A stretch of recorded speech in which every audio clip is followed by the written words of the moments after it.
नमस्कार मित्रांनो, मी विनोद क्षीरसागर, पुरंदर एंटरप्राइजेस, सासवड भिवडी, तालुका पुरंदर, जिल्हा पुणे, आपले सरकार सेवा केंद्र चालक.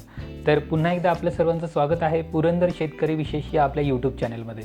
तर मित्रांनो, आजचा महत्त्वाचा असा विषय राहणार आहे की पुणे जिल्हा परिषद कृषी विभागांतर्गत ज्या योजना चालू झाल्या होत्या, 4 वस्तू आपल्याला 75% अनुदानाने मिळणार होत्या, त्या योजनेबाबत आपण पूर्ण माहिती घेणार आहोत. त्याची सोडत कधी चालू होणार आहे, मिळाल्यानंतर सोडत कशी असणार आहे, सोडत मिळाल्यानंतर त्याचे कागदपत्र डॉक्युमेंट कोणते कोणते लागणार आहेत, पुढे काय करावे लागणार आहेत, याची सर्व माहिती आपण या व्हिडिओमध्ये जाणून घेणार आहोत. तर मित्रांनो, हा व्हिडिओ पूर्ण शेवटपर्यंत पहा, म्हणजे आपल्याला ही माहिती पूर्ण कळेल. तर मित्रांनो, पुणे जिल्हा परिषद कृषी विभाग अंतर्गत म्हणजेच पंचायत समितीमध्ये ज्या काही योजना चालू झाल्या होत्या, त्याच्यामध्ये आपल्याला 4 वस्तू 75% अनुदानाने मिळणार होत्या. जसे की प्लास्टिक ताडपत्री, विद्युत मोटर पंप, फवारणी पंप आणि PVC पाईप. या वस्तूंवरती आपल्याला 75% अनुदान मिळणार होते. तर याची बरेच शेतकरी विचारणा करत होते, बरेच शेतकरी वाट पाहत होते, याची सोडत कधी मिळणार आहे, काय होणार आहे, पुढे कसं काय होणार आहे, मिळणार आहे की नाही मिळणार आहे. मित्रांनो, आता आपली प्रतीक्षा संपली आहे. मागच्या आठवड्यात म्हणजेच डिसेंबरच्या पहिल्या आठवड्यामध्ये ह्या योजनेची सोडत चालू झाली आहे. जर आपल्याला आपलं नाव आलं की नाही ते पाहायचं असेल तर आपण आपल्या पंचायत समितीमध्ये विचारणा करू शकता. पंचायत समितीमार्फत या योजनेची टप्प्याटप्प्याने सोडत चालू आहे, म्हणजे लकी ड्रॉ सिस्टम चालू आहे. आपलं जर नाव यादीमध्ये आलं तर आपल्याला कुठे जाण्याची गरज पडणार नाही आहे. मित्रांनो, पुणे जिल्हा परिषद कृषी विभागाअंतर्गत म्हणजेच पंचायत समितीमार्फत ZP मार्फत आपल्याला फोन येणार आहे. लकी ड्रॉ सिस्टमनी जर आपलं नाव आलं तर, आणि त्या फोन आल्यानंतर एक पूर्वसंमतीपत्र आपल्याला देण्यात येईल. आपण त्या पंचायत समितीमध्ये जाऊन ते पत्र घ्यायचं आहे आणि तो फॉर्म भरायचा आहे, आणि तुम्हाला तिथे कोणते डॉक्युमेंट पुढे लागणार आहेत त्याची पण तुम्हाला माहिती दिली जाईल. पण आपण ह्या व्हिडिओच्या शेवटपर्यंत याची माहिती देणार आहोत की तुम्हाला कोणते कोणती कागदपत्र लागणार आहेत. त्याची चालू झाली आहे. आता दुसरा टप्पा लवकरच चालू होणार आहे. आपला दुसरा लकी ड्रॉ काढणार आहेत. मी तुम्हाला स्क्रीनवरती यादी दाखवतो. त्या प्रकारची यादी पंचायत समितीमार्फत काढली जाते. मी यादीतील पूर्ण नावं तुम्हाला दाखवू शकत नाही काही कारणास्तव, आणि आपल्याला पूर्वसंमती पत्र कशा प्रकारे असणार आहे त्याची ते आपण स्क्रीनला दाखवतो आहे. आणि ते मित्रांनो, आपण पाहूया आता स्क्रीनवरती. तर मित्रांनो, आता पाहूया पूर्वसंमतीपत्र. तर हा एक नमुना आहे पूर्वसंमतीपत्राचा. याच्यामध्ये प्लास्टिक ताडपत्रीसाठी अनुदान एका व्यक्तीला मिळाले आहे, एका शेतकऱ्याला मिळाले आहे. तर याच्यामध्ये तुम्हाला समोर दिसते पंचायत समिती कार्यालय, हे पुरंदर तालुक्यातलं आहे. प्रत्येकाच्या आपापल्या तालुक्यातलं अशा प्रकारे पत्र असेल. त्याच्यामध्ये तुमचं नाव लिहायचं आहे, पोस्ट मुक्काम पोस्ट म्हणजे गाव तुमचं लिहायचं आहे, आणि मोबाईल नंबर लिहायचा आहे खाली. आता तुम्हाला विषय खाली दिलेला आहे, आपण हे थोडक्यात पाहणार आहोत.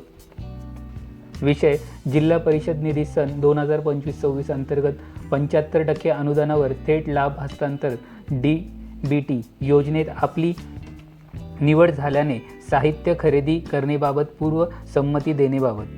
तर अशा प्रकारे आपल्याला 75% अनुदान मिळणार आहे आणि आपल्याला पूर्वसंमतीपत्र हे द्यायचं आहे.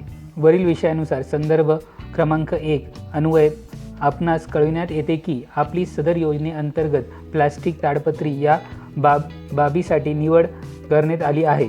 तरी आपण खालील अटींचे अधीन राहून पूर्ण संमतीपत्राच्या तारखेपासून 21 दिवसाचे आज सदर साहित्याची खरेदी करून आवश्यक फॉर्म, नमुना, लाभार्थी हमीपत्र, कागदपत्रासह अनुदान मागील अर्ज या कार्यालयात सादर करावा. हे पत्र आपल्याला जर मिळते त्या दिवसापासून ते 21 दिवसाच्या आत आपल्याला हे पत्र आणि डॉक्युमेंट्स तुम्हाला सादर करायचे आहेत. अटी शर्ती काय असणार आहेत ते इथे दिलेले आहे तुम्हाला. पहिली अट असणार आहे, अवजारे किंवा साहित्य खरेदी कॅशलेस पद्धतीने असणार आहे, म्हणजे तुम्ही कॅशनी व्यवहार करू शकत नाही. NEFT, IMPS, RTGS, DD cheque अशा प्रकारे आपण व्यवहार करू शकता. नमूद असलेल्या बँक पासबुकच्या पानाची व RTGSची पोचपावती जोडावी.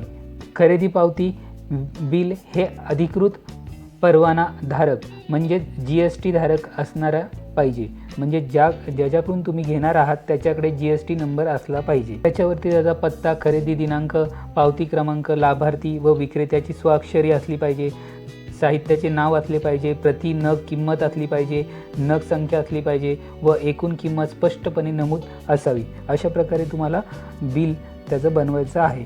आपल्या बँक खात्याशी आधार कार्ड लिंक असावे. आधार कार्ड झेरॉक्स द्यावी. चौथा पाहूया आपण. अवजारे साहित्यासह लाभार्थी जिओ टॅग फोटो स्वाक्षरी करून द्यावी.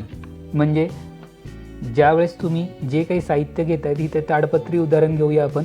तर ताडपत्री तुम्ही ज्यावेळेस त्या दुकानदाराकडून घेतायत त्यावेळेस तुम्ही वस्तू घेताना फोटो जिओ टॅग करून काढला पाहिजे आणि तो फोटो देखील तुम्हाला या अर्जासोबत द्यायचा आहे. जिओ टॅग म्हणजे त्याच्यामध्ये डिटेल्स येतं फोटो काढल्यामध्ये की तुम्ही कोणत्या दुकानात आहात, त्याचा पत्ता वगैरे सगळं ऑनलाईन त्यांना दिसणार आहे.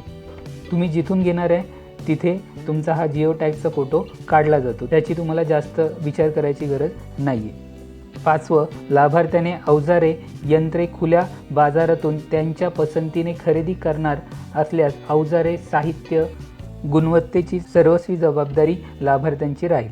6वा पॉईंट, योजनेतील सदर साहित्याचे विनिर्देशन म्हणजेच स्पेसिफिकेशन, मानक मूल्य व अनुदान कार्य मर्यादा खालीलप्रमाणे आहे. अनुदान किती मिळणार आहे तर त्याचं पण तुम्हाला एक नमुना दिला आहे. त्याच्यामध्ये तुम्ही काय काय टाकणार आहात बिलामध्ये ते दिलेलं आहे. नेम ऑफ इम्प्लिमेंट म्हणजे तुम्ही कोणती वस्तू घेणार आहात त्या वस्तूचं नाव येईल.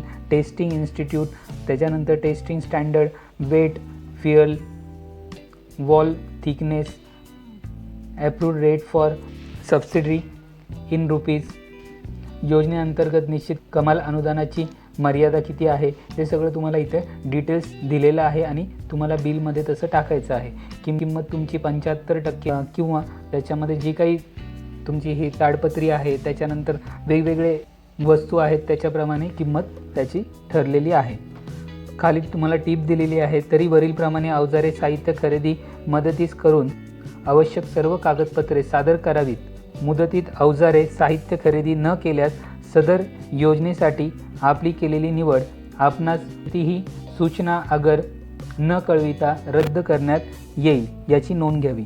म्हणजे तुम्ही जर 21 दिवसाच्या आत हे सगळे डॉक्युमेंट कागदपत्राची पूर्तता केली नाही आणि वस्तू खरेदी केली नाही तर योजनेमधून तुमचं नाव वगळण्यात येणार आहे. याची सर्वांनी नोंद घ्यायची आहे. आपल्याला हे पूर्वसंमतीपत्र हे त्याच्याबरोबर जोडायचं आहे. ह्या सर्व गोष्टी आपल्याला आपल्या पंचायत समितीमध्ये सादर करायच्या आहेत आणि त्याच्यानंतर आपल्याला पंचायत समितीने योजनेमध्ये 75% अनुदान ठरवल्याप्रमाणे आपल्या खात्यामध्ये 8 ते 15 दिवसात किंवा महिनाभरामध्ये ते पैसे जमा होणार आहेत. मित्रांनो, हा जो व्हिडिओ तुम्हाला आवडला असेल, ही माहिती आवडली असेल तर नक्कीच आपल्या चॅनलला लाईक, शेअर, सबस्क्राईब आणि फॉलो करायला विसरू नका. आणि हाईप नावाचं दुसरं एक कमांड आलेलं आहे HYPE हाईप. त्याच्या बाजूला स्टारचं चिन्ह आहे. त्याच्यावरती जर आपण क्लिक केलं तर आम्हाला आणखी प्रोत्साहन मिळेल की अशा प्रकारची माहितीचे व्हिडिओ आपल्यापर्यंत पोहोचवण्यासाठी. आपण जर हाईपवरती क्लिक केल्यानंतर यूट्यूब स्वतःच तुमच्यासारख्या गरजू लोकांपर्यंत हा व्हिडिओ पोहोचवणार आहे. तर भेटूया अशाच प्रकारच्या एखाद्या दुसऱ्या नवीन माहितीपूर्ण व्हिडिओमध्ये. तोपर्यंत धन्यवाद.